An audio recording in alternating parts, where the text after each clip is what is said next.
బ్రహ్మర్షి పితామహ పత్రిజీ గారి పాదపద్మములకు హృదయపూర్వక నమస్సుమాంజలి. గురువు గారు వంశీకిరణ్ మాస్టర్ గారి పాదపద్మములకు హృదయపూర్వక నమస్సుమాంజలి. మనల్ని ఈ గ్రూప్ ద్వారా నడిపిస్తున్నటువంటి మన గురువు గారు హేమ మేడం గారి పాదపద్మములకు హృదయపూర్వక నమస్సుమాంజలి. రాధారమణులకు హృదయ పరిమళ పుష్పాంజలి. సమస్త గురుమండలికి ఆత్మ ప్రణామాలు. ఈ గ్రూపు సభ్యులకు, వీక్షిస్తున్న ఆత్మ బంధువులందరికీ ఆత్మ ప్రణామాలు. ఫ్రెండ్స్, ఈరోజు మనం శ్రీకృష్ణ తత్వం గురించి తెలుసుకుందాం. కృష్ణుడు ఎవరు అంటే జగన్మాత. సృష్టిలో తొలి ప్రకంపన జగన్మాత. ఈ జగన్మాత సృష్టి రచనకి పూనుకున్నప్పుడు ఆమె తనలో నుంచి ఒక 5 అంశాలని ఇచ్చారు. ఎవరు వాళ్ళు అంటే శివుడు, పార్వతి. తన దివ్య శక్తి నుంచి 5 శక్తులను విస్తరించారు ఆమె. శివుడు, పార్వతి, విష్ణువు, లక్ష్మి, బ్రహ్మ, సరస్వతి, సూర్య భగవానుడు, గాయత్రి, కృష్ణుడు, రాధ. ఈయన కృష్ణుడు. అయితే వైకుంఠ గ్రహాలన్నిటిలో అంటే విష్ణుమూర్తి చాలా అవతారాలు ఉన్నాయి, మనకి చాలా గ్రహాలు ఉంటాయి పైలోకాల్లో. ఎన్ని తలాల్లో కంటే కూడా హైయెస్ట్ గా ఉండేది కృష్ణలోకం అంట. రాధామాత కృష్ణుడు ఉన్నటువంటి కృష్ణలోకం. దాన్ని గోలోక, బృందావనం, నిజధామం ఇలా రకరకాల పేర్లతో పిలుస్తారు. కృష్ణుడు అక్కడ ఉన్నవాళ్ళు. అయితే తత్వం అంటే ఏంటి? తత్ అంటే ఉన్న, అది అనే అర్థం వస్తుంది. తర్వాత త్వం అంటే నీవు. అంటే నీవు ఉన్నావు, నీతో పాటు ఎవరో ఉన్నారు, వాళ్ళు నువ్వు కలిసి ఇది జరుగుతుంది అని తత్వం. అది ఈ తత్ అనేది కంటికి కనిపించినటువంటి శక్తి. అది కంటికి కనిపించదు, మన మాంస నేత్రానికి కనిపించదు. అది ఈ విశ్వాన్ని నడిపించే ఒక మహత్తరమైనటువంటి దివ్య చైతన్య రూపం అది తత్ అనేది. ఆ శక్తిని మనం భగవంతుడు అని పిలుస్తాం. నాకు భగవంతునికి లేదా ఈ కంటికి కనిపించని ఈ జగత్తుని శాసించే ఒక మహత్తరమైన శక్తికి నాకు మధ్య ఉన్న సంబంధాన్ని తత్వజ్ఞానం అని అంటారు. అంటే ఈ సమస్త సృష్టిని నడిపించేటువంటి మహత్తరమైన శక్తికి నాకు అంటే ప్రతి జీవికి ఉండేటువంటి ఆ మధ్య ఉండేటువంటి జ్ఞాన బంధాన్ని తత్వజ్ఞానం అని అంటారు. అది ఎవరి ద్వారా తెలుస్తుంది మనకి అంటే ఎవరికైనా గురుముఖంగా తెలియాల్సిందే. ఇప్పుడు చూడండి, వశిష్ఠుల వారు రాముల వారికి వశిష్ఠుల వారి ద్వారా తెలిసింది. కృష్ణ పరమాత్మకి సాందీపుల మహర్షి ద్వారా తెలిసింది. అలాగా భగవంతుడు భూమి మీదకి మానవ అవతారం ఎత్తినప్పటికీ అది గురువుల ద్వారానే ఈ జ్ఞానం అందుతుంది. అదే ఆత్మజ్ఞానం. అయితే ఈ కృష్ణ అవతారం నారాయణుడు ధరించినటువంటి పరిపూర్ణ అవతారం. పూర్ణ అవతారాలని కొన్ని ఉంటాయి, నృసింహ అవతారం ఇలా అవతారాల్లో కృష్ణ అవతారం అనేది పరిపూర్ణ అవతారం. అవతారం అంటే ఏంటి? అవతారం అంటే అవ్యక్తమైనటువంటి బ్రహ్మ, పరబ్రహ్మ సృష్టి రచన చేయడానికి వ్యక్తమయ్యేటువంటి ఒక రూపాన్ని ధరిస్తాడు. ఆయన రూపం లేనివాడు ఈ సృష్టి రచనలో భాగంగా ఏం చేస్తాడు అంటే ఒక రూపాన్ని ధరిస్తాడు, మనకి కనిపించేటువంటి ఒక రూపాన్ని ధరిస్తాడు. దానికే అవతారం అని పేరు. అవతారం అంటే ఒక నామంతో ఒక రూపంతో దిగిరావడం. ఆయన ఒక రూపం తీసుకొని, ఒక నామం తీసుకొని, ఒక పేరు తీసుకొని వస్తారు. అవతారం ఎందుకంటే ఆయన దయాళుడు, ఆయన దయ కలిగి ఉంటాడు. నామరూపాలు మనల్ని ఉద్ధరిస్తాయి. అవతారంలో రూపం, నామం తీసుకొని ఎందుకు వస్తాడు అంటే ఆ రూపం మనల్ని కట్టిపడేస్తుంది. ఆ నామం మనల్ని ఉద్ధరిస్తుంది. ఇప్పుడు 'అన్నమాచార్య' సినిమాలో చూడండి. ఆయన మరదళ్ళతో ఆడుకుంటా ఉంటాడు అన్నమాచార్యుల వారు. అప్పుడు ఆయనొచ్చి ఇంతకైనా అందమైన దాన్ని చూపిస్తాను అని చెప్పి తీసుకెళ్తాడు. ఆ రూపాన్ని చూసిన తర్వాత ఆయన కలగంటి, కలగంటి అని జెప్పి ఒక సంకీర్తన జేస్తాడు. అక్కడి నుంచి ఆయన జీవితం మారిపోతది. కట్టి మనల్ని కట్టి పడేసేటువంటి ఆ చైతన్య రూపాన్ని, ఆ రూపాన్ని తీసుకొచ్చుకుంటారు. అలాగే నామం మనల్ని ఉద్ధరిస్తుంది. ఎందుకంటే మనకి ఇక్కడ ప్రతిబంధకం ఏందంటే మనసు. ఉద్ధరించడానికి గూడా మనసు ఉపయోగపడుతుంది. ఈ ప్రతిబంధకమైనటువంటి మనసుని కంట్రోల్ చేసేటువంటి శక్తి ఒక్కొక్కసారి ఉత్కృష్టమైనటువంటి దివ్యమైన ధ్యానానికి గూడా కంట్రోల్ కాదది. ఒక్క భగవన్నామం మాత్రం కట్టిపడేస్తది మనస్సుని. ఇప్పుడు అది నేను ప్రాక్టికల్‌గా చేశాను ఫ్రెండ్స్. ఎందుకంటే ఇప్పుడు మన పిల్లలు బయటుంటారు. లేదు ఇంకేదన్నా ఉంటది. మన ఆరోగ్యం దెబ్బ మీద దెబ్బ పడుతున్నప్పుడు, లేదు ఫైనాన్షియల్‌గా ఇబ్బందులు పడుతున్నప్పుడు, ఇంట్లోనూ వృత్తిరీత్యా మనకి అనుకోకుండా కష్టాలు ఎదురవుతున్నప్పుడు, మనం ఎంత ధ్యాన స్థితిలో ఉండనివ్వండి, నిగ్రహం కోల్పోతాం. పడిపోతాం. ఒక రకంగా చెప్పాలంటే పడిపోతాం. ఏందా అని భయపడిపోతాం. అప్పుడు ధ్యానం అంటే శ్వాస మీద గూడా మన ధ్యాస నిలవదు.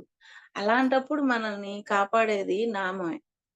మనం ఎప్పుడైతే ఆ నామాన్ని పట్టుకుంటామో క్రమేణా సెట్ అవుతది. మళ్ళా ధ్యాన స్థితిలోకి తీసుకెళ్తది. నేనైతే రాధారమణ గోవింద అనుకుంటా ఉంటాను. కంట్రోల్ తప్పినప్పుడు. మళ్ళా ధ్యాన స్థితిలోకి తీసుకెళ్తుంది. నామం యొక్క గొప్పతనం అది. మనతో పాటు మన శ్వాసతో పాటు ప్రయాణించేటువంటి ఆ శక్తి నామానికుంటుంది. అందుకే మనకి గుళ్ళల్లో సాయంకాలానికైతే ఎంత కష్టమైనా చేసుకోనివ్వండి. సాయంకాలానికి గుళ్ళల్లో భజనలైతేమి, తర్వాత ఇలా మన గ్రూప్స్‌లో మెడిటేషను, ఆ భగవద్ ధ్యానంతో అలాగా ఎన్ని ఎందుకు అంటే, ఆ నామస్మరణ అనే దానికి అంత శక్తి ఉంటుంది. ఎందుకంటే, అది దివ్య చైతన్య శక్తికి సంబంధించింది. ఒక నామాన్ని పట్టుకొని ఉద్ధరింపబడిన వాళ్ళెందరో ఉన్నారు. ఒక నామాన్ని పట్టుకొని. అలాగా నామానికి అంత శక్తి ఉంటుంది. మనల్ని తిరిగి మన యథాస్థితికి తీసుకొచ్చేటువంటి అద్భుతమైనటువంటి శక్తి ఆ నామానికి ఉంటుందన్నమాట. అలాగా నామంతో, రూపంతో ఆయన మనల్ని ఉద్ధరించడానికి భూమిపై అవతారం ఎత్తుతుంటాడు. రజోగుణాల్ని అసలెందుకు ఉద్భవించాలి అంటే, రజోగుణాలు పెరిగినప్పుడు పరమాత్మ వాటిని అణచివేయడానికి సత్వగుణాన్ని పెంపొందించడానికి అవతరిస్తాడు. ఇప్పుడు చూడండి మనం ఏ అవతారం అన్నా తీసుకోండి. ఇప్పుడు రావణాసురుడు రజోగుణంలో ఉన్నాడు.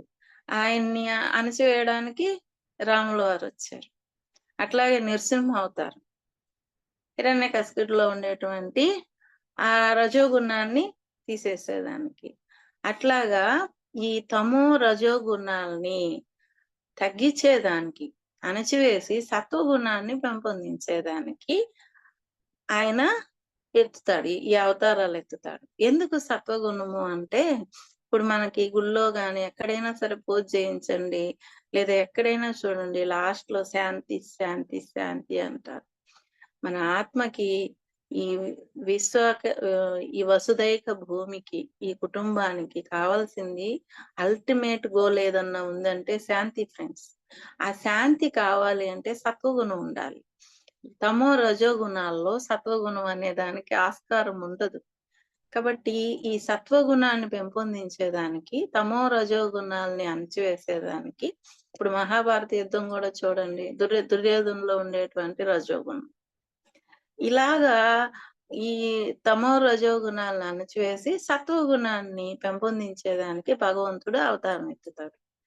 కాబట్టి మనం సత్వగుణాల్ని పెంపొందించుకోవాలి. అన్ని అవతారాల్లో పరమాత్మ గురు స్వరూపాన్ని చూపించాడు. కృష్ణ పరమాత్మ ఆచార్య రూపం అంటారు. ఆచార్యుడాన. గీతాచార్యుడు అంటారు. భగవద్గీతను బోధించినటువంటి గీతాచార్యుడు. ఆచార్యుడంటే గురువు అని. అయితే ఈ గురువు మనకి ఎలా నడుచుకోవాలో చెప్తారు గురువులు. ఇప్పుడు చూడండి మనం ఈ ఈ ఈ గ్రూప్‌లో ఉండి మనం మొదట ఈ గ్రూప్‌లోకొచ్చినప్పుడు మనం ఎలా ఉన్నాము? ప్రెజెంట్ ఎలా ఉన్నాము? నేనైతే రోజుకి ఒక 10 మెసేజ్‌లో 2 రోజులకొకసారో ఫోను చేసేదాన్ని హైమ మేడం గారికి. ఇప్పుడు లేదు. ఒక 3 ఏళ్లయింది ఈ గ్రూప్‌కొచ్చి. లేదు. ఒక మెసేజ్ పెట్టి గమ్ముగా అయిపోతా. ఏదన్నా అర్జెంట్ అంటే ఏమన్నా మాట్లాడతామేమో గాని, అంటే అది ఎవరిచ్చారు నాకు? గురువిచ్చారు. ఆ శక్తి మనకి గురువులిచ్చారు. ఆ నిలకడ, ఇదిగో ఈ కష్టం వచ్చింది. ఓకే. దీని నుంచి నేను తట్టుకోగలను అని మనల్ని మనం ఉద్ధరించుకునేటువంటి శక్తి ఎవరిస్తారు అంటే గురువిస్తారు మనకి. ఈ నెమ్మది ఇక్కడ కూర్చొని మనం క్లాస్ చెప్పేటువంటి అవకాశం. మనల్ని మనం కంట్రోల్ చేసుకునేటువంటి ఆ కెపాసిటీ ఇవన్నీ గూడా మనకి గురువు ద్వారానే వస్తాయన్నమాట. కాబట్టి ఆయన ఆచార్య రూపం, గురు స్వరూపం బోధ చేశాడు. ఇప్పుడు అర్జునుడికి చేసింది ఒక గురువు ముఖంగానే చేశాడాయన. ఒక గురు బోధ లాంటిదే. అది అందరికీ మనకి వర్తిస్తుందనమాట. ఆయన సంపూర్ణ సత్యం. ఏంటి అంటే ఆనందమయం.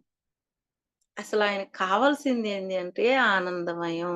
ఇప్పుడు రాధామాతది ప్రేమతత్వం అంటారు. ఆయనది ఆనందమయం. ఆ ఆనందమయం పెంచాలి. అంతా పెంచాలి అనే కోరికతోని ఈయన అవతారాలెత్తుతాడు. ఎందుకంటే అందరూ ఆనందంగుండాలి. ఇప్పుడు చూడండి ఇక్కడికొచ్చాక మనం అందరం ఆనందంగానే ఉన్నాం.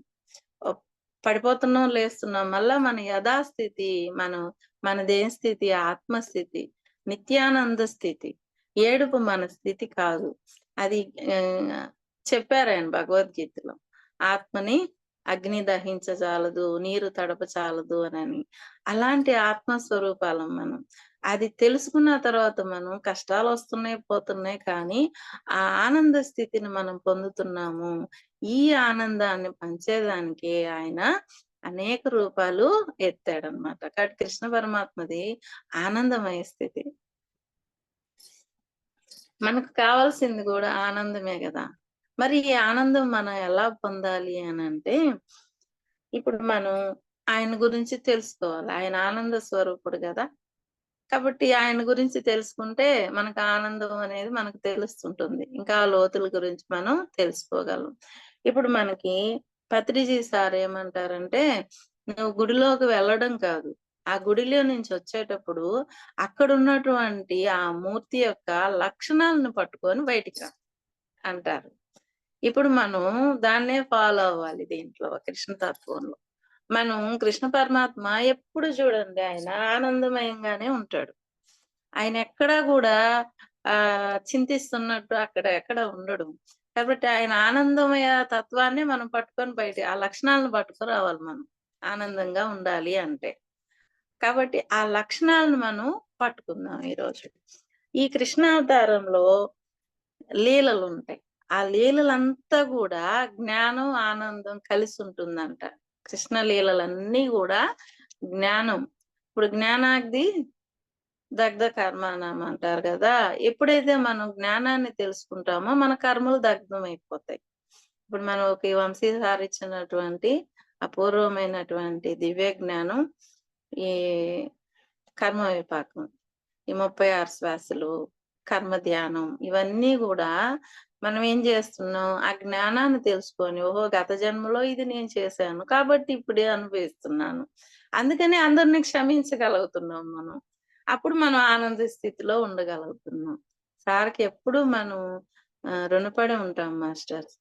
మనం సార్‌కి మనకు సార్ ఇచ్చినటువంటి ఆ జ్ఞానానికి మనం తీర్చుకోగలిగిన రుణం ఏదన్నా ఉందంటే, ఇది మనం 10 మందికి పంచడమే. అందరూ వినరు. కానీ నేనెలా ఫాలో అవుతున్నానంటే, డైరెక్ట్‌గా చెప్తే ఎవరు ఇనట్ల. అందుకని నాకేదన్నా సమస్యొచ్చిందనుకోండి, మా సార్‌తో మొదలుపెడతా, మా ఆయనతో, మా పిల్లలకి చెప్తా, మా పనామెకి చెప్తా, నన్ను తీసుకెళ్ళి ఆటో అబ్బాయికి చెప్తా. ఇదిగో అబ్బాయి నాకీ బాగలేకుండా వచ్చింది. నేను కళ్ళ చూసుకున్నా. నాకు గతంలో నేను ఇది చేశాను. అందుకే నాకిదొచ్చింది. పాపం నేను వాళ్ళని 100% కష్టపెడితే నాకు 20% ఇచ్చారు. ఎంత కష్టపడుతున్నానో అని చెప్తుంటే వింటా ఉంటారు. ముందు ఏదో పిచ్చామె చెప్పిందనుకున్నట్టు ఉంటారు. తర్వాత స్లోగా మెడిటేషన్‌లోకొచ్చేస్తున్నారు వాళ్ళు గూడా. కాబట్టి మనం ఇలా మనలాగే కొంతమందిని ఆ జ్ఞానంలోకి తీసుకొస్తే చాలు. మనలాగే వాళ్ళు కూడా ఆనందంగా ఉంటారు. అయితే ఒకేసారి ఒప్పుకోరు వాళ్ళు. మనల్ని చూసి వాళ్ళు మారాలి. మనం ఉండే స్థితిని బట్టి వాళ్ళు మారతారు. అంటే ముందు మనల్ని చూడంగానే ఇళ్ళల్లో ఏదో ఉంది. ఇది మనం ఫాలో అవ్వాలి అన్నట్టు మనం ఉండాలన్నమాట. కాబట్టి ఇక్కడ ఈయనలో ఉండేదంతా ఏంది అంటే జ్ఞానం, ఆనందం. కాబట్టి ఈ జ్ఞానం ఎప్పుడైతే వస్తుందో మనలో ఉండేటువంటి అవిద్య, అజ్ఞానం పోతాయన్నమాట. అప్పుడు ఇంకా ఆనందమే గదా! చీకటి తొలగిపోతే జ్యోతి ఎలిగిస్తాం. రూమ్ అంతా చీకటుంటుంది. జ్యోతి ఎలగంగానే ఆ చీకటి పోతుంది. అంతా వెలుగే. అలాగే మనకి ఎప్పుడైతే గురువుల ద్వారా జ్ఞానం అందుతుందో ఇంక అంతా ఆనందమే. ఆ వెలుగే ఉంటుంది. ఇంక అక్కడ భయం ఎందుకుంటుంది? ఉండదు. మనం ఎప్పుడు గురువుల చెంత ఉంటామో ఇంక మనకు ఆ భయం అనేది ఉండదు. వాళ్ళు నడిపిస్తుంటారు మనల్ని. మనకేం గావాలో తెలుసు.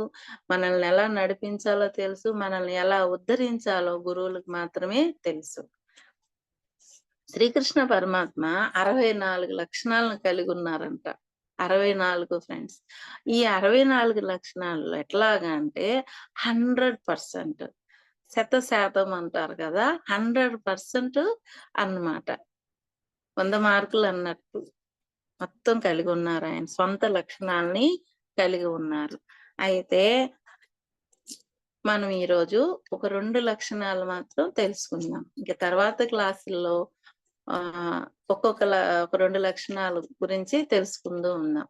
చాలా బాగుంటుంది. చాలా దివ్య జ్ఞానం, ఆనందంగా ఉంటుంది. కృష్ణుడి గురించి, కృష్ణ లీలల గురించి వినడం అంటేనే అది వినసొంపు. చెవులకి ఆనందం అది.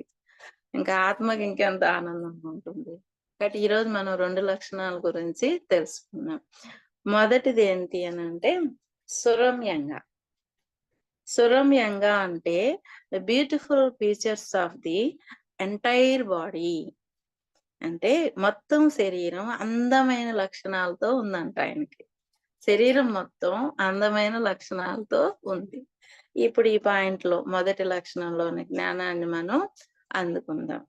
ఇప్పుడు మనం చిన్నప్పుడు చదువుకునేటప్పుడు చూడండి అమ్మ పాటలు పాడేటప్పుడు గాని, ఒకటో క్లాస్‌లో పాటల్లో గాని చేత వెన్న ముద్ద, చెంగల్వ పూదండ, బంగారు మొలతాడు పట్టుదట్టి, సందిట తాయెత్తులు, సిరిమవ్వ గజ్జెలు, చిన్ని కృష్ణ నిన్ను చేరికొలుతూ అంటారు. అంటే చిన్నప్పుడే ఆయన దివ్య రూపాన్ని గురించి చెప్తుంటారు. ఆ పాట వినంగానే ఆయన రూపం మన కళ్ళ ముందర కదులుతుంది. ఒక్కొక్కసారంట ఆయన నంద మహారాజు గదా! ఆ నేల మీద ఈ అబ్బాయి అన్ని యశోదమ్మ అలంకరించి ఈయన దోగాడుకుంటూ పోతుంటే, ఆయన రూపాన్ని ఆయనే చూసుకొని ఆనందపడేవాడంట. అంత అందంగా ఉండేవాళ్ళంట పరమాత్మ చిన్నప్పుడే. యశోదమ్మ గూడా ఆయన్ని అలా అలంకరించారు. ఆ రూప మాధుర్యం. ఆ రూపాన్ని చూడంగానే ఆహ్, ఆనందం అన్నమాట. అయితే పెద్దయ్యాక గూడా ఆయన అలంకార ప్రియుడే. ఎప్పుడు చూడండి ఆయన అలంకరణతోనే ఉంటాడు.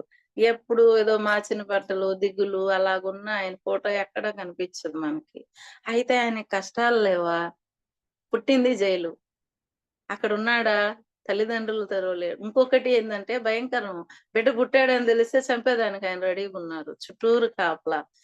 బాధలో తల్లిదండ్రులు. ఇటువంటి సిట్యుయేషన్ ఎవరికి ఇక్కడ ఉండదేమో.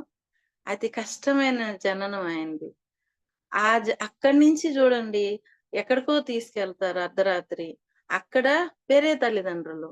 అక్కడ ప్రతిరోజు బకాసురుడు, శకటాసురుడు, పోతన ఎంతమంది ఒక్కొక్కరు ఒక్కొక్క రోజు వచ్చి చంపడానికి ట్రై చేశారు.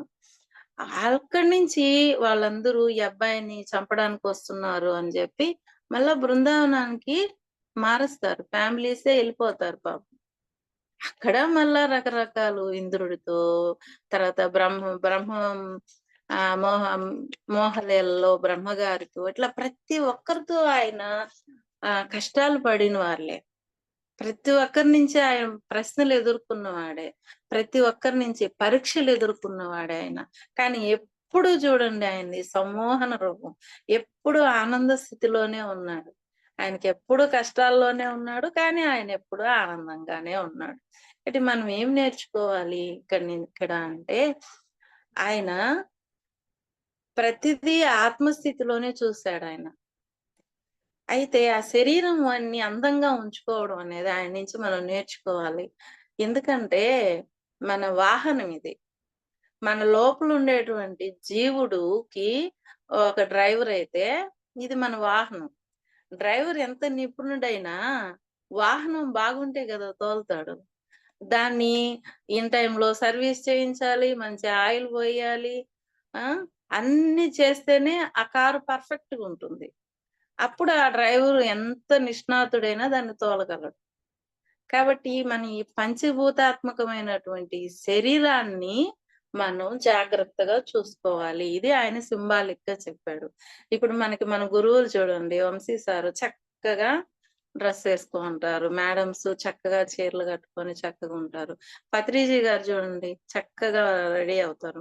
ధ్యాన మహాచక్రాల్లో చూడండి చక్కగా కొత్త శారీస్ కట్టుకొని బాగా ఉంటారు. అది ఎందుకంటే గురువులకి అది తెలుసు కాబట్టి. కృష్ణుడు అందించినటువంటి ఆ జ్ఞానం వాళ్ళకి తెలుసు. కాబట్టి ఆ శరీరాన్ని శుభ్రంగా ఉంచుకోవాలి. మనస్సుని ఆనందంగా ఉంచుకోవాలి. మనమేం జేస్తున్నాము అంటే, ఆ శరీరాన్నేమో అందంగా అలంకరించుకుంటాం గానీ, మనసుని ఎప్పుడు మాలిన్యంలో, దుఃఖంలో ముంచేస్తున్నాం. అప్పుడేమవుతదంటే, నువ్వు శరీరం ఎంత బాగా అలంకరించుకున్నా, ఆ మనసేమవుతది, face is the index of the mind అని, ఆ లోపలున్నటువంటి ఆ దిగులు, విచారం, కోపం ఇవన్నీ అసూయ, ద్వేషాలు ఇవన్నీ రిఫ్లెక్ట్ అవుతాయి. కాబట్టి ఆ కట్టుకున్న చీరలు, నగలు అందగిచ్చవు. అయి అలాగే ఉంటే ఈ ఫేస్ అంతా మార్చేస్తది. ఎప్పుడు మనం కట్టుకున్న బట్ట గాని, నగ గాని అది సంపూర్ణంగా వ్యక్తమవుతాయంటే, మన లోపల ఇన్నర్ ఆనందంగా ఉన్నప్పుడు. ఆయన నలుపు. మామూలుగా నలుపంటే ఎన్ని బాధలు పడుంటాం. నేను గూడా అసలు నల్ల చీర కట్టేదాన్ని గాదు. ఎర్ర చీర కట్టేదాన్ని గాదు. ఈ మెడిటేషన్‌కి రాకముందు. ఇప్పుడైతే ఏదైనా కట్టేసుకుంటున్నా. నా రంగుని నేను ఇష్టపడుతున్నా. నేను నలుపు ఇది కట్టుకుంటే ఏమన్నా అంటారేమో అని భయంతో కొన్నిటికి అవాయిడ్ చేసేవాళ్ళం. ఆయన చక్కటి నలుపు, నీలమేఘ వర్ణం. అయినా ఆయన నీట్‌గా పసుపు రంగు, ఎర్ర రంగు ధోతీలేసుకుంటారు. ఆయన నుంచి మనం ప్రతిదీ నేర్చుకోవాలి. కాబట్టి మన శరీరాన్ని మనం ప్రేమించాలి. దీన్ని చక్కగా శుభ్రంగా ఉంచుకోవాలి. మనసుని అందంగా ఉంచుకోవాలి. శరీరాన్ని శుభ్రంగా ఉంచుకొని, మనస్సుని అందంగా ఉంచినప్పుడు అది తేజోవంతంగా కనిపిస్తుంది. కృష్ణుడు ఆయన ఎప్పుడు అలంకార ప్రియుడే. తన శరీరాన్నెప్పుడు అలంకరణతో ఉంచుకున్నాడు. ఆయన లోపలుండేటువంటి ఆ దివ్యమైనటువంటి ఆ ధర్మాన్ని కాపాడాలనేటువంటి ఆ ప్రేమ, ఆనందం, ఆ తపస్సు ధర్మం పట్లుండేటువంటి ఆ తపస్సు ఆయన తేజస్సుని ఆ బాహ్య శరీరానికి అంత అందాన్ని చేకూర్చాయి. కాబట్టి మనం గూడా ఎలా ఉండాలంటే మన అరిషడ్ వర్గాల్ని కంట్రోల్ చేసుకుంటూ ఎప్పటికప్పుడు మనలో అటువంటి గుణాలను చెక్ చేసుకుంటూ మనం ఆ ఆనంద స్థితిని మెయింటైన్ చేసి శరీరాన్ని ఆరోగ్యంగా ఉంచుకోవాలి. మేము చిన్నప్పుడు ఒక ఆవిడ ఉండేది పెద్దావిడ. ఆవిడ పొలం పనికెళ్తారు. 6 బిడ్డలో ఏమో ఎక్కువ మందే సంతానం ఆమెకి. కానీ ఎప్పుడు లేస్తారు? మనం ఎప్పుడైనా చూడనివ్వండి. ఒక చుట్ట జుట్టేసి, ఈడ వరకి జాకెట్లుంటాయి. ఆ చీరల్లోనే ఆమె చక్కగా చీర కట్టుకుంటారు. పెద్ద బొట్టు పెట్టుకొని, ఆ తలలో ఒక్క పువ్వు పెట్టుకొనుంటారు. మీరెప్పుడైనా ఒక పండగల్లో ఒక స్పెషల్‌గా చీరుంటది అంతే ఆమెకి. మిగతా అప్పుడు మళ్ళా పొలం పనికెళ్తుంటారు. పొలం పని చేసేటప్పుడు కూడా ఆమె పర్ఫెక్ట్ గానే ఉంటారు. ఇంకొకటి ఆమెకేదన్నా ఆరోగ్యం బాలేకపోతే మా అమ్మ దగ్గరకొచ్చేవాళ్ళు. మా అమ్మ పాలమ్మేది. అక్కడికొచ్చి ఒక పావు సేరు పాలు పోయించుకొని వెళ్ళేది. మిగతా వాళ్ళనేవాళ్ళు, "చూడమ్మా అంత పెద్ద బిడ్డలను పెట్టుకొని ఈమెకి ఆరోగ్యం బాలేకపోతే ఇవి పాలు కాసుకొని తాగుతదంట" అని. కానీ నిజమే గదా! ఆమె బాగుంటే గదా! ఆమెను రక్షించుకుంటే గదా! ఆ బిడ్డలనందరిని చూస్తది. ఆమె శరీరాన్ని చక్కగా పోషించుకునేది, చక్కగా ఉంచుకునేది. ఎనీ టైమ్ ఎప్పుడైనా చూడండి, ఆ పని చేసి ఒకసారి ఆమె గడ్డి మోపులు కట్టేటప్పుడు గూడా చూసాను నేను. గమనించేదాన్ని నేను ఆమెని. అదే ఆనంద స్థితి ఆమె. ఆ శరీరాన్ని చక్కగా ఉంచుకుంటారు. చక్కగా కాపాడుకుంటారు. ఇప్పుడు గూడా అలాగే ఉంటారావిడ. కాబట్టి మన శరీరాన్ని మనం రక్షించుకోవాలి మాస్టర్స్. దాన్ని జాగ్రత్తగా చూసుకోవాలి. ఎందుకంటే ఇక్కడ మనం ఎన్ని కర్మలు తెచ్చుకొని ఉద్ధరించుకోవాలన్నా, ఏ పనులు చేయాలన్నా ఈ శరీరం అనేది ఉండాలి. ఇది లేకుండా మనం ఏమీ చేయలేం. ఇది బాగున్నప్పుడే అన్నీ చేయగలం అన్నమాట. కాబట్టి పరమాత్మ నుంచి మనం ఇది నేర్చుకోవాలి. తర్వాత త్రిభంగి రూపం. ఆయన శరీరం అందంగా ఉంటుందన్నాం గదా! త్రిభంగి రూపం. వ్యత్యస్త పాదార వింద అని నిత్య శాస్త్రంలో గీతం గూడా ఉంటుంది. ఆయన నిలబడినప్పుడు ఈ కుడి కాలు ఇలా ఎడం కాలు మీదేసి, నడుము ఒక పక్కకి తిప్పి, మెడ ఇలా ఒక పక్కకి తిప్పుతారు. ఒక సన్నగా ఎస్ ఆకారంలో అట్లా తిప్పుకుంటారు. త్రిభంగి అంటారు. అది బ్యాలెన్స్ కోసం అంట మాస్టర్స్. ఇప్పుడు మన మెడిటేషన్‌లో చూడండి కాళ్ళు క్రాస్ చేసుకోండి అంటారు. అంటే మామూలు కాళ్ళు వదిలేసినప్పుడు అంతసేపు కూర్చోలేము శ్రద్ధగా. ఈ కాళ్ళు పెద్దలు చెప్తారు 2 కాళ్ళు అది జస్ట్ ఇంచెస్ తేడాలో ఒకటి పొడవుగుంటుందంట. అందుకని మనం నిలబడ్డప్పుడు ఎక్కువ సేపు నిలబడలేమంట. ఆయన ఆ త్రిభంగి రూపంలో ఎందుకుంటారు అంటే ఏకాగ్రత కోసమంట. ఇంకొకటేంటంటే ఆయన ఆ కృష్ణావతార రూపం ఎలా వచ్చింది అంటే అన్‌కండిషనల్ అన్నమాట. ఇప్పుడు రామావతారంలో కండిషన్‌లతో వచ్చాడాయన. ఆహ్, నరుడుగా ఉండాలి. దేవుడని తెలియకూడదు. ఇలా ఉన్నాయి. ఎందుకంటే రావణాసురుడు ఆ కండిషన్స్‌తో వచ్చాడాయన. అలాగా ఆయన దేవుడు అని వ్యక్తపరుచుకోకుండా కొన్ని కండిషన్స్‌తోనే లిమిటెడ్‌గా ఉన్న రూపం. కానీ కృష్ణావతారం అందరిని ఉద్ధరించడానికి వచ్చిన అవతారం. మానవ రూపంలోనే తన దైవత్వాన్నంతా ప్రకటించిన రూపం. మామూలుగా ఏమంటారంటే రామావతారం ఆహ్, కృష్ణుడు మాయలవాడు అది ఇది అంటారు. రాముడిని ఇష్టపడతారు. కానీ రాముడు అక్కడ చాలా దాచిపెట్టేసాడు. వేరే వాళ్ళొచ్చి "నువ్వు దేవుడయ్యాగా" "నేను దేవుడిని గాదు. నేను దశరథుని కొడుకుని" అనేవాడు. దాచిపెట్టాడాయన. ఎందుకంటే ఆయనొచ్చిన కండిషన్స్ అవి. కానీ కృష్ణావతారంలో ఆయనేం దాచలేదు. తను ఎట్లా వ్యక్తపరచాలో తన దైవత్వాన్ని అంతా నరుడుగా తిరుగుతూనే దైవత్వాన్ని వ్యక్తపరిచినటువంటి అవతారం ఇది కృష్ణావతారం. ఈయన గోపికల్ని వాళ్ళందరినీ వీళ్ళు యోగులు గదా! చాలా సంవత్సరాలుగా యోగులు వాళ్ళు. తపస్సులు చేస్తున్నారు. అక్కడ పుట్టినటువంటి గోపకులు, గోవులు, గోపికలు, చెట్లు, పుట్టలు వీళ్ళంతా గూడా ఋషులన్నమాట. కొన్నేళ్లుగా పరమాత్మని చేరుకోవాలని తపస్సు చేసినటువంటి వాళ్ళు. ఆయన ఒక్కొక్కసారి ఒక్కొక్క ఆ ఫ్లూట్‌లో ఒక్కొక్క నాదం పంపించేవాడంట. అది రాధామాత తెలుసుకొని వాళ్ళందరికీ చేరవేసేదంట. అంటే ఈరోజు రాసలీలలో భగవంతునితో ఐక్యమయ్యేటువంటి ఆ రాసలీలలో ఒక్కొక్క గ్రూప్ రావాలి. ఒకరోజు గోపికలు, ఒకరోజు చెట్లు, ఒకరోజు అక్కడున్న జంతు జాతి, ఒకరోజు గోపకులు, ఒకరోజు అక్కడ ఋషులు ఇలాగనమాట. ఆ ఒక్కొక్కరికి ఆ సంకేతం వెళ్ళినప్పుడు అక్కడికెళ్ళి రాసలీల జరిగేదంట. ఆ రాసలీలలో ఎలా ఇప్పుడు గోపికలతనుకో ఒక్కొక్క గోపికతో ఉంటాడు, మధ్యలో ఉంటాడు, చుట్టూరు గోపికలతో ఉంటాడు. చాలా సేపు నాట్యం చేస్తారు. వాళ్ళని వాళ్ళు మర్చిపోయి పరమాత్మతో కైవల్యం చెందేటువంటి ఘట్టం అది. అలా చాలా సేపు నిలబడాలి. ఇంకొకటి గోవులను కాచేటప్పుడు ఆయన ఫ్లూట్ వాయించేటప్పుడు చాలా సేపు నిలబడాలి. పరమాత్మ ఈళ్ళందరినీ ఉద్ధరించేదానికి ఆ త్రిభంగి రూపాన్ని ఆహ్, పెట్టేవాడంట. చాలా అందంగా ఉంటుంది. మన కృష్ణుడి విగ్రహాలన్నీ త్రిభంగి రూపంలోనే ఉంటాయన్నమాట. పోతన గారి భాగవతము భీష్మస్తుతి. భీష్ముల వారు అంపశయ్య మీద నుండి కృష్ణుడిని స్తుతించేటువంటిది భీష్మస్తుతి. దీంట్లో ఒక పద్యం ఉంటుంది. ఆయన రూపాన్ని చెప్పేటువంటి పద్యం. అదేంటి త్రి జగన్మోహన నీలకాంతి అనేటువంటి పద్యం చాలా బాగుంటుంది. ఆ పద్యం యొక్క భావం ఏంటంటే ముల్లోకాలను మోహింపజేయగల శ్యామసుందరుడు సూర్యుడు ఉదయిస్తున్నప్పుడు కనిపించే ఎరుపు రంగులా ఉన్న ఉత్తరీయాన్ని ధరించిన వాడు అందమైన జుట్టు మధ్య ప్రకాశించే అరవిందం వంటి ముఖం కలవాడు మా అర్జునుడికి తోడు నీడగా ఉన్నవాడు అయిన శ్రీకృష్ణుడు నా మదిలో నిరంతరం నివసించి ఉండుగాక. చూడండి జగన్మోహన నీలకాంతి అంట. అంటే ముల్లోకాలని సమ్మోహింపజేసేటువంటి నీలకాంతి ఆయన శరీరంది. ఆయన ఎక్కడ చూసాడు ఆయన్ని? యుద్ధంలో చూసాడు. ఎక్కడ చేరి చెప్తున్నాడు? అంపశయ్య మీద చేరి చెప్తున్నాడు. అక్కడ ఆయన ఆనంద స్వరూపంగా కనిపిస్తున్నాడు. మనం చూసే దృష్టిని బట్టి ఉంటది మాస్టర్స్. చూడండి, భీష్ములు పితామహులు ఆయన దేశ కాలమాన పరిస్థితులకి ఆయనిచ్చిన మాటలకి కట్టుబడి అలా ఉన్నారు కానీ, ఎంత ధర్మం ఉందో చూడండి. మా అర్జునుడికి తోడు నీడ ఉండేది దుర్యోధనుడి పక్షాన. ఇక్కడేమంటున్నాడు? మా అర్జునుడికి తోడు నీడగా ఉండేటువంటి కృష్ణుడు నిరంతరం నా మదిలో ఉండుగాక. ఆ పరమాత్మను ఎంత పదిలంగా ఉంచుకున్నాడో చూడండి.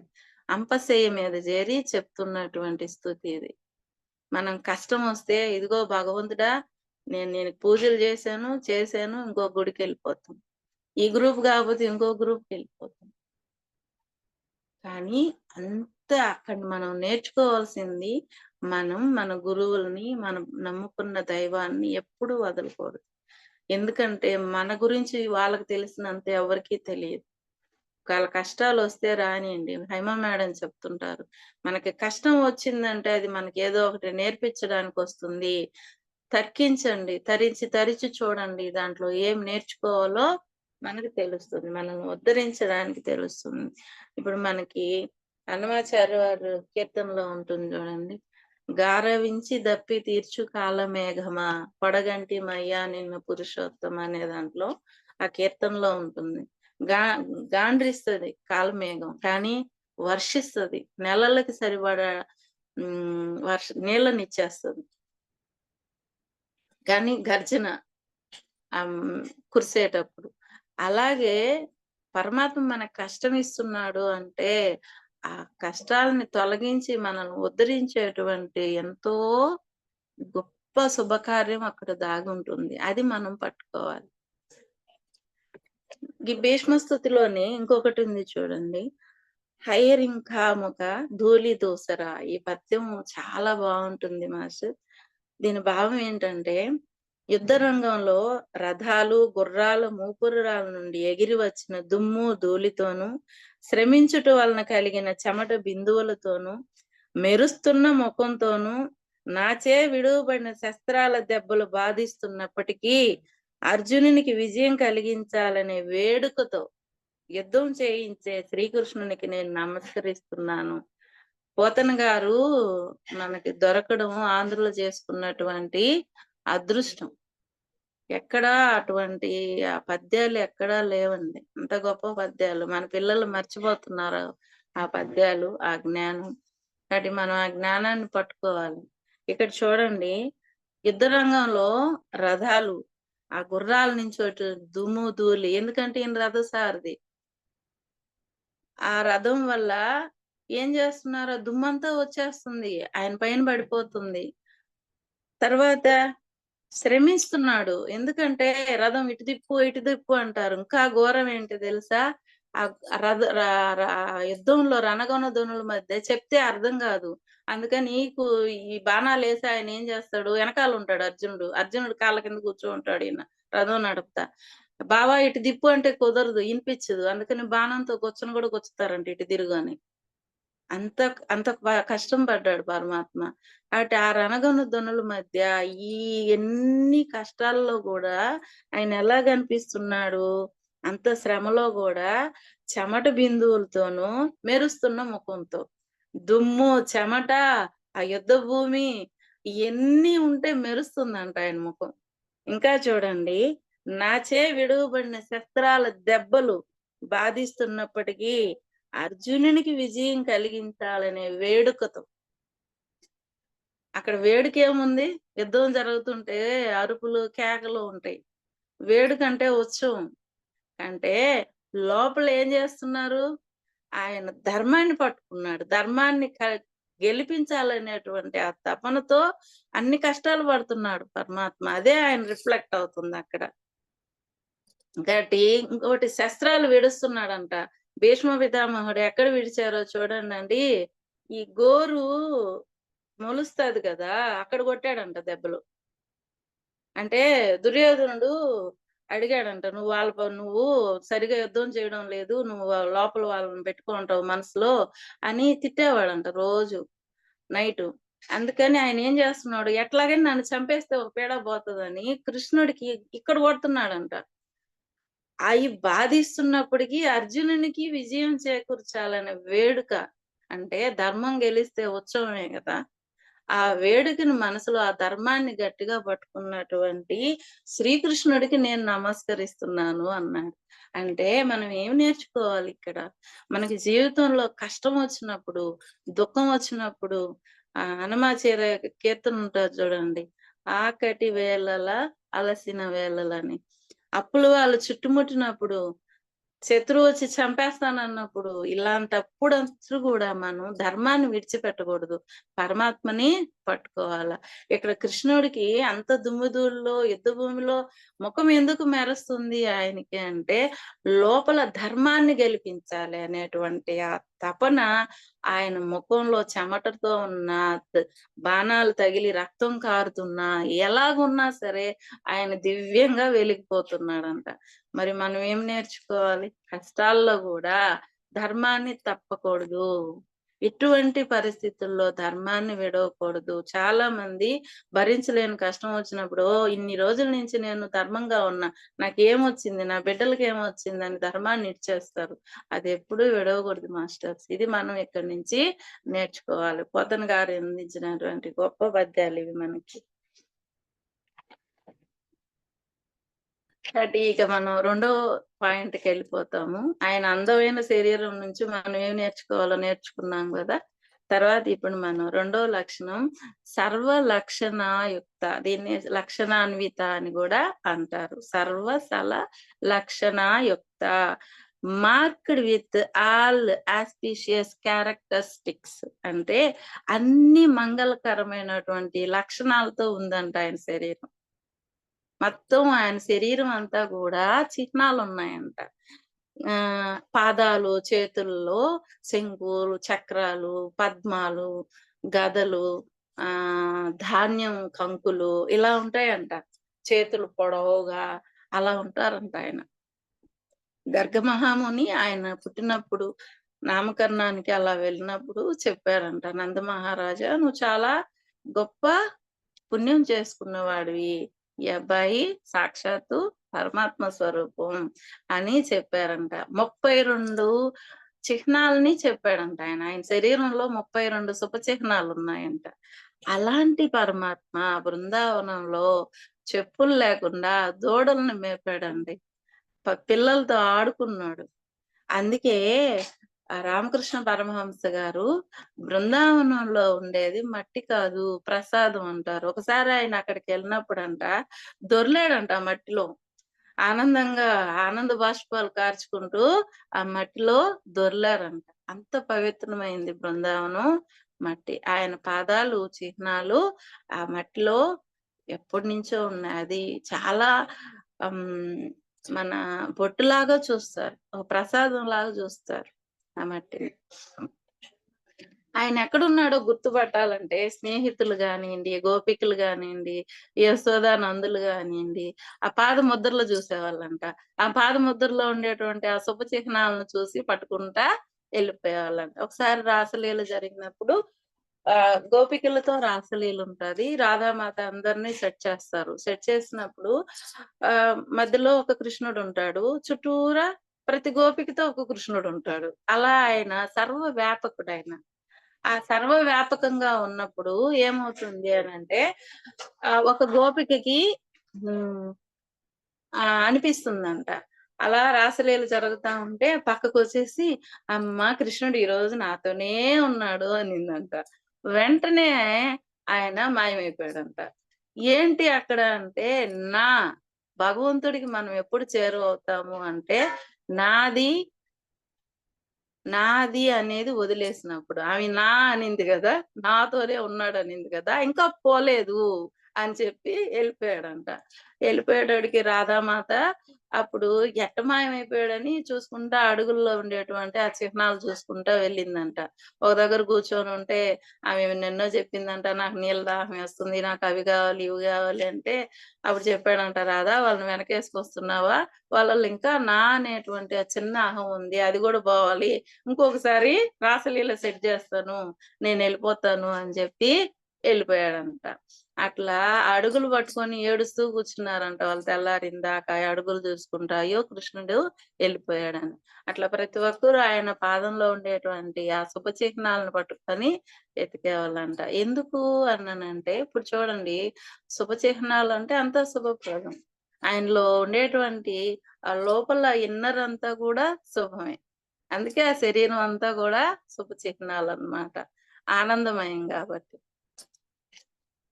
బ్రహ్మ గారు ఒకసారి ఆయన్ని హ్మ్. అపోహ పడతారు ఆయన విషయంలో. ఈర్ష్య గూడా పడతారు. తర్వాత మన క్లాసుల్లో వస్తుంది మాస్టర్స్ అది. చాలా బావుంటుంది చెప్పుకుందాము.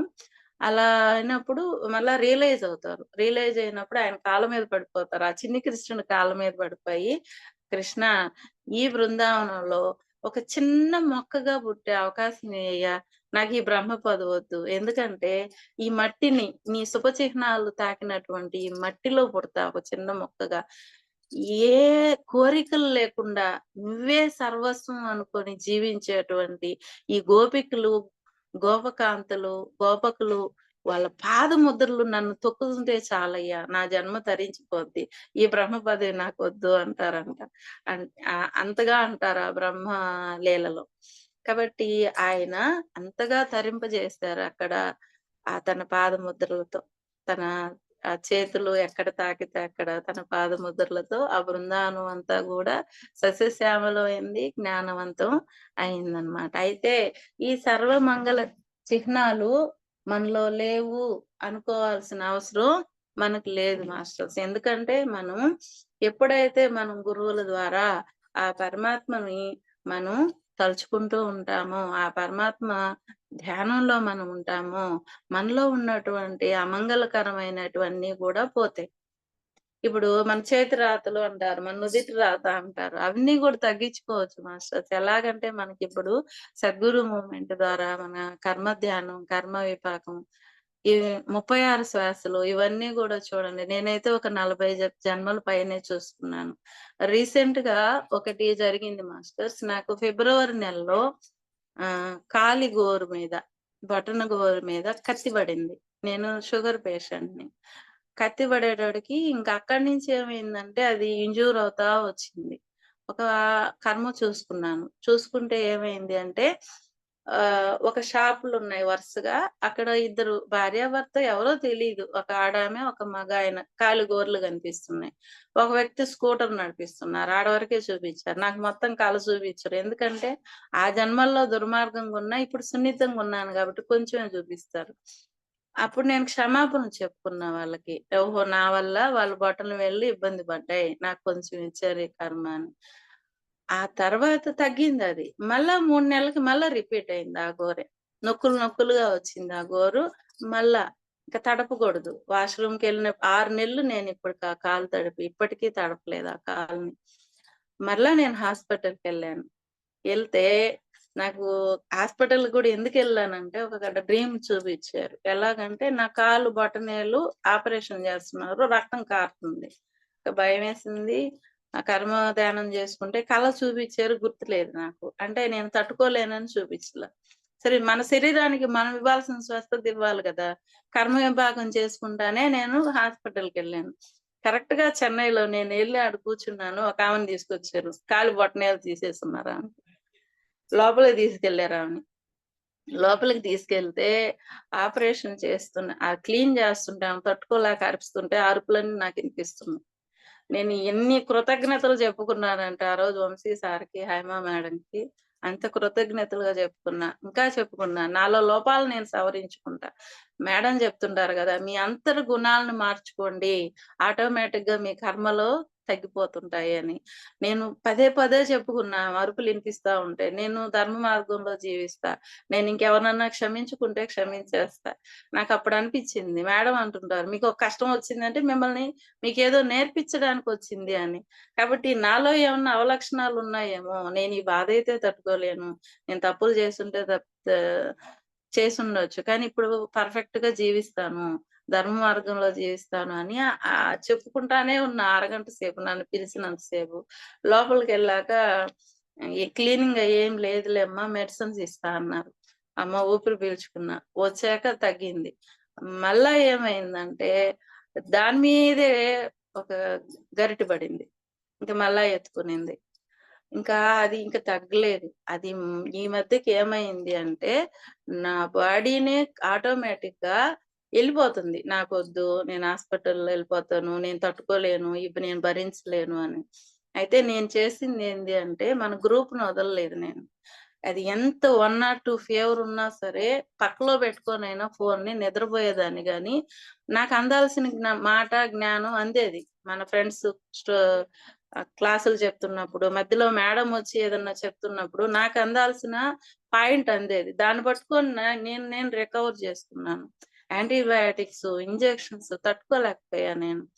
ఆ తర్వాత మొన్న సండే ఏమైంది అంటే, చాలా కష్టమేసింది నాకు. 102 ఫీవర్ వచ్చేసింది దాని మీద. యాంటీబయాటిక్స్ మింగి మింగి కడుపులో మంటొచ్చేసింది. ఏం తినాలన్నా నాకు వామిటింగ్ అయిపోతుంది.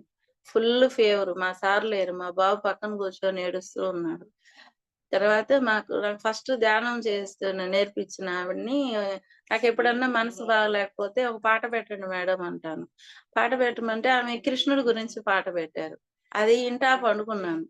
ఇంటా పండుకుంటే అప్పుడేమైంది అంటే నాకు నిద్ర పట్టింది. ఆ నిద్రలో ఏమొచ్చిందంటే, మా ఫ్రెండ్ రత్నమ్మ గారని ఉన్నారు. ఆవిడ మాట్లాడుతున్నారు. అమెరికాలో ఉన్నాడు ఆమె కొడుకు. అమెరికాలో ఉంటే మాట్లాడుతున్నాడు. ఏమి అనంటే, ఇందిరా మేడంకి కాలు సెప్టిక్ అయిందంట. కాలు తీసేయాలంట. డబ్బులు పంపించరా అంటే లక్షల్లో ఉంది ఆ ఖర్చు. డబ్బులు పంపించు తనూజ్ అని మాట్లాడుతున్నారు. ఇంకో పక్క మా సారు, మా కారుకొచ్చే అబ్బాయి చెన్నైకి ఇన్ని కిలోమీటర్లు ఇంత ఆయిల్ అవుతది సార్ అంటున్నారు. అంటే నెక్స్ట్ నాకు రాబోయేదది. నాకు వెంటనే కొంచెం భయమేసింది. వెంటనే ధైర్యం వచ్చింది. ఓకే. ఒకప్పుడు ఉండొచ్చు. ఇప్పుడు బానే ఉంటున్నాం. ఏమన్నా ఉంటే చెక్ జేసుకుంటాం. గురువులిచ్చిన దారుంది అని జెప్పి ఇంక రాత్రి 9:30 కల్లా బలవంతంగా కళ్ళు మూసుకొని మాస్టర్స్ నాకు కాసేపు నిద్ర పట్టే ఇవ్వండి. నాకు శిక్షుంటే ఉండనివ్వండి. కానీ నిద్రనివ్వండి. నాకు కల రావాలి. నాకు కల చూపించండి ప్లీజ్ అని అనుకున్నాను కూర్చోలేక. పనుకుంటే నాకొచ్చిన కల ఏంటంటే మాస్టర్స్ ఒక సన్నటి దారి. అప్పట్లో పొలాల్లోకెళ్ళే సన్నదారుంటది. ఆ సన్నదారి ఏమైంది అంటే నన్నెవరో తీసుకెళ్తున్నారు.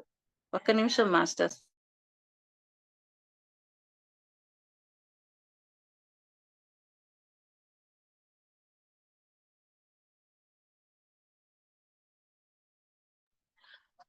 Sorry masters. అప్పుడు ఏమైంది అంటే సన్న దారి గుండా నన్ను తీసుకెళ్తున్నారు.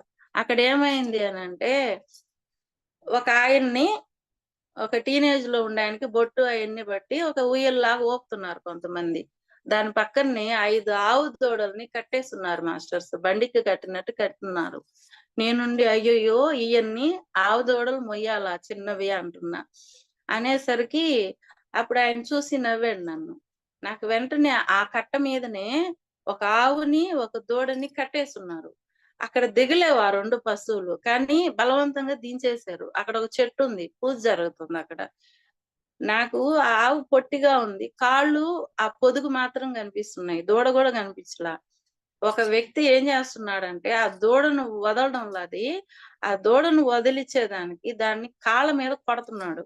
అది ఎట్లా అనిపిస్తుందంటే, ఒక రాడుతో కొడితే టప్ టప్ అని సౌండ్ వస్తది కదా! అంత భయంకరంగా ఉంది ఆ శబ్దం. అది వదలడంలా. పక్కన ఇంకొక ఆవిడ అంటుంది, "అంత భయంకరంగా కొడుతుంటే దూడను వదలడం లేదు" అని అంటున్నారు. ఈ 2 మాటలు ఇన్నాను. దయచేసి దాన్ని కొట్టబాకండి అని అరస్తా పరిగిస్తా ఉన్నా నేను. కళ్ళ ఎండయిపోయింది. నాకర్థమైపోయింది. ఇంక ఎలాగంటే, అంటే ఈ జన్మలో ఎలాగున్నానంటే, ఒక ఆవుని, పశువుని గడ్డి లేకపోతే నేను చిన్నప్పుడు మా ఇంట్లో అన్నం తినేదాన్ని కాదు. అంత సున్నితంగున్నా. నేనేమనుకుంటాను, నేను చాలా పర్ఫెక్ట్ జంతువుల విషయంలో అనేటువంటి అపోహ ఉండింది నాకు. అది అపోహ. నేను చాలా పర్ఫెక్ట్, వీళ్ళందరూ కష్టపెడుతున్నారనే ధీమాలో ఉన్నా. ఆ కల చూసుకున్నాక అసలు ఎట్లా అయిపోయానో నేను, నాకే అర్థం కాల. మౌనంలోకెళ్ళిపోయా. ఇంక వెంటనే "అమ్మా క్షమించు తల్లి నన్ను. నువ్వెలాగా భరించావు? గోరు తగిలితేనే ఇంత బాధగుందే. ఆ కాళ్ళ మీదకి పడుతుంటే మాస్టర్స్ పొదుక్కు గూడా తగులుతుంది. నాకదే ఈ చెస్ట్ దగ్గర తాళిబొట్టు ఒత్తుకొని నొప్పొస్తుంది. 2 పడ్డాయి నాకు ఒకేసారి. అప్పుడు రెండిటికి 2 విషయాలకి క్షమాపణ చెప్పుకొని కన్నీళ్లు కార్చేశాను నేను. మరుసటి రోజు నాకు స్కూలుకి వెళ్ళాలి. అంటే మా మేడము ఇంకొక ఆహ్, కాంప్లెక్స్ క్లాస్ ఉంటే ఎళ్ళిపోయారు. నేను కంపల్సరీగా ఎళ్ళాలి. ఆ జ్వరంతోనే ఎళ్ళాను. కానీ కొంచెం రిలీఫ్ అనిపిచ్చింది. సాయంకాలం స్కూలు నుంచొచ్చి హాస్పిటల్‌కెళ్ళా. నేనెళ్ళేటప్పటికి అక్కడ సీన్ ఏందంటే వరుసగా లోపలికెళ్ళి క్లీన్ చేయించుకొస్తున్నారు గాయాలన్నీ. నాకు అర్థమైపోయింది. ఏదో ఇస్తారేమో! అంటే మనసు ఎట్టుందంటే అంత శిక్షలు చేసాను గదా! గోవుకి. నాకు ఏదో శిక్ష పడనీయలే. ఎంతసేపు తప్పించుకుంటున్నానా అన్నట్టు గమ్మున కూర్చున్నా. అప్పుడు లోపలికి ఎళ్ళిన తర్వాత ఆయన, "నీ కాళ్ళు ఇక్కడ పెట్టమ్మా నా కాలు మీద" అన్నాడు. కాలు పెట్టిన తర్వాత, "భయపడుతున్నావా? చూడు అంతా డ్రై అయిపోయింది." ముందు రోజు దాకా అది వద వద వద అంట గాయంలాగున్న ఏలు కళ్ళ జూసుకున్న సాయంకాలానికి క్షమాపణలు చెప్పుకుంటే, డాక్టర్ ఇలా పట్టి చూసి, "చూడు గోరంతా డ్రై అయిపోయింది. కింద చర్మం సున్నితంగుంది. కొంచెం జాగ్రత్తగుండండి. ఇంకొక 3 రోజులకి మందులు రాస్తాను. ఇంకొక వారంతో పాటు కాలు తడపకండి" అన్నాడు. దీనికి ముందు కళకు ముందు నాకు వచ్చింది, కృష్ణుడు నవ్వుతున్నాడు. నేను ఏ కాలైతే బాగలేదో, ఆ కాలు చెప్పేసుకొని నీళ్లు పోసి కడుగుతున్నా. భలే ఆనందంగా అనిపించింది. అంటే ఫిబ్రవరి నుంచి నేను కాళ్ళు నీళ్లు పోసి కడగలే ఇంతవరకి. అదొచ్చిన తర్వాత నాకు జ్వరం వచ్చింది. నేననుకున్నా ఏంది కాళ్ళు నీళ్లు పోసి కడుగుతున్నాను, జ్వరం వచ్చేసింది అని. పరమాత్మ చూడండి ఎలా నడిపిస్తారో మనల్ని. అలాగా నేను ఎన్ని సార్లు ప్రతినిత్యం కొన్ని వందల సార్లు వంశీ సార్‌కి, హైమా మేడంకి కృతజ్ఞతలు చెప్పుకుంటున్నాను మాస్టర్. ఈరోజు ఈ క్లాసు నేను చెప్పకుండా ఉంటనేమో హాస్పిటల్‌లో ఉండాలేమో. ఈ కర్మ ధ్యానం అయి లేకుంటే. కాబట్టి మనల్ని అంటే జన్మ ఎత్తొచ్చు, ఇంకేమన్నా అవ్వచ్చు, ఇంకొక జన్మ ఎత్తి అవ్వచ్చు గదా! అది కాదు. ఈ జ్ఞానం అనేది ఎప్పుడు తెలుసుకుంటాను? నేనెప్పుడో ఆవుని కష్టపెట్టాననే జ్ఞానం నాకు రాదు గదా! ఈ జన్మలో నేను పర్ఫెక్ట్‌గా ఉన్నాను. వాటిని కష్టపెట్టే వాళ్ళనన్నిటిని నేను విమర్శిస్తున్నా. అంటే వాళ్ళు చూడు కష్టపెడుతున్నారు ఆవుల్ని అంటున్నా. నేను చేసింది నాకు తెలియలేదు. కాబట్టి ఇంత అద్భుతమైనటువంటి ఈ జ్ఞానాన్ని అందించినటువంటి వంశీ సార్‌కి కోటి కోటి ఆత్మ ప్రణామాలు మాస్టర్స్. మనకి గైడ్ చేస్తున్నటువంటి హైమా మేడంకి గూడా కృతజ్ఞతలు. నిన్న గూడా ఒక మాట అన్నారు చూడండి మేడం. మనం ఎప్పుడు ఆత్మలోకంలో ఉంటాం ఎక్కువగా. భూలోకానికి వచ్చిపోతుంటాం అంతే. ఈ వచ్చిపోయేదానికి ఎందుకు ఇక్కడ అయన్నీ అన్నారు. అప్పుడు నేను మేడం నాకెందుకు ఈ పాయింట్ అంటే, మన క్లాసుల్లో ఏ ఏ ఫ్రెండ్ క్లాస్ చెప్పినా నేను వింటుంటాను. ఏదో ఒక మెసేజ్ వస్తుంటది. అంటే మేడం గారు చెప్పిన దాంట్లో గూడా నాకు మెసేజ్ వస్తుంటది. నేను తర్కించుకుంటే నా భర్తను నేను కొన్ని విషయాల్లో క్షమించడం వల్ల. రాత్రి మేడం గారి పాయింట్ ఇన్నాక నేను కూర్చొని క్షమించేసాను ఆయన్ని. చాలా రిలాక్సింగ్‌గా ఉంది. అట్లా ప్రతినిత్యం మనల్ని కొన్ని జన్మలు ఎత్తకుండా ఇది కాపాడుతుంది. అంటే జన్మలు ఎత్తుతాం కానీ, ఈ జ్ఞానం నేర్చుకోవడానికి ఎంత కష్టం. కాబట్టి ఇంత గొప్ప జ్ఞానాన్ని మనకందించారు. సారు, మేడము వాళ్ళకి కోటి కోటి కృతజ్ఞతలు. ఇది గూడా మనం 10 మందికి ఈ జ్ఞానం పంచాలి మాస్టర్. నాకు వీలైనంత చేస్తున్నా నేను. అయితే ఇప్పుడు మనలో ఎన్ని అజ్ఞానాలు, ఇన్ని అమంగళాలు, ఇన్ని దౌర్భాగ్యాలు మన జీవితంలో ఉన్నప్పటికీ, మన జీవితం ఏమవుతుంది? మన జీవితం గూడా శుభ చిహ్నాలమయం అయిపోతుంది కదా! కాబట్టి పరమాత్మ మనకు గూడా మన అవలక్షణాల్ని మార్చుకునే శక్తి ఇలా గురువుల ద్వారా ఇస్తారు. కాబట్టి ఆయనలో ఉండేటువంటి శుభ చిహ్నాలే మనలో గూడా పెంపొందించుకోవచ్చు. మనం గు మనం గూడా ఆనందమయ స్థితిని పొందవచ్చు మాస్టర్స్. అయితే మనం దీనికి గురువులను పట్టుకోవాలి. గురువులను ఎప్పుడు మనం వదలకూడదనమాట. అయితే సార్ చెప్తారు గదా! మన మాటల్లో మన చేతల్లో, మన చూపులతో ఎవరిని ఇబ్బంది పెట్టకూడదు. ఇంకోటి పశ్చాత్తాపం, పరివర్తన, ప్రాయశ్చిత్తంలో ఉండాలి. ఇంకొక పాయింట్ కూడా ఇష్టం నాకు. స్వచ్ఛత, సరళత, ప్రేమ. మన మాటల్లో గాని, మన చూపుల్లో గాని, మన చేతల్లో గాని ఈ స్వచ్ఛత ఉండాలి.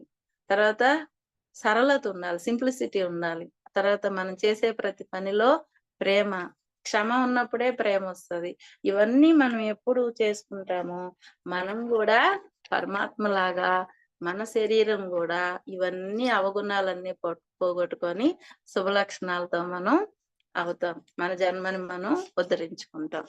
పరమాత్మ ఆనందం నింపడానికి వచ్చాడు గదా! అదే ఆనందం మనం గూడా తీసుకుంటాం. అప్పుడు గురువులకి సంతోషం, పరమాత్మకి సంతోషం. మనతో ఉన్న వారికి గూడా సంతోషం అన్నమాట. కాబట్టి ఈరోజు మనం ఏం నేర్చుకున్నాం ఫ్రెండ్స్? తత్వం అంటే ఏంటి? రాధాకృష్ణులు ఎవరు? తర్వాత అసలు ఈ కృష్ణతత్వం అంటే ఏంటి? ఈ కృష్ణతత్వం తెలుసుకోవాలంటే ఆయనలో ఉండేటువంటి 64 గుణాలు తెలుసుకోవాలి. ఈరోజు మనం 2 గుణాలు తెలుసుకున్నాం. సురమ్యంగా అంటే మొత్తం శరీరం అందమైన లక్షణాలతో ఉంది. అంటే మనం ఏం చేస్తున్నాం? శరీరాన్ని శుభ్రంగా ఉంచుకోవాలి. తర్వాత మనసుని ఆనందంగా ఉంచుకోవాలి అని నేర్చుకున్నాం. తర్వాత సర్వ లక్షణయుక్త అంటే అన్ని మంగళకరమైన లక్షణాలతో గుర్తించబడింది అని నేర్చుకున్నాం. అంటే గతకాలపు కర్మలు మనకి ఎలా ఉన్నా, మన చేతి రాతలు, మన నుదిటి రాతలు ఎలాగున్నా, మనం గురువుల ద్వారా, గురువుల బోధల ద్వారా, ముఖ్యంగా మన కర్మ విభాగం, కర్మధ్యానం వాటి ద్వారా 36 శ్వాసల ద్వారా ఎప్పుడు మనం మన అంతర్గుణాలని సెల్ఫ్ చెకింగ్ చేసుకుంటూ మన జీవితాన్ని మనం ఉద్ధరించుకోగలం, శుభప్రదం చేసుకోగలం మాస్టర్స్. నాకు ఈ అవకాశాన్ని ఇచ్చినటువంటి హైమా మేడం గారికి కోటి కృతజ్ఞతలు. ఈ గ్రూప్ ని నడిపిస్తున్నటువంటి అంటే టెక్నికల్ గా నడిపిస్తున్నటువంటి ప్రతి ఒక్క ఆత్మబంధువుకి ఆత్మపూర్వక ప్రణామాలు. తర్వాత ఈ క్లాస్ విన్నటువంటి గ్రూప్ సభ్యులందరికీ తర్వాత రికార్డ్ అయిన తర్వాత వింటున్నటువంటి ప్రతి ఒక్క ఆత్మ బంధువుకి ఆత్మపూర్వక ప్రణామాలు.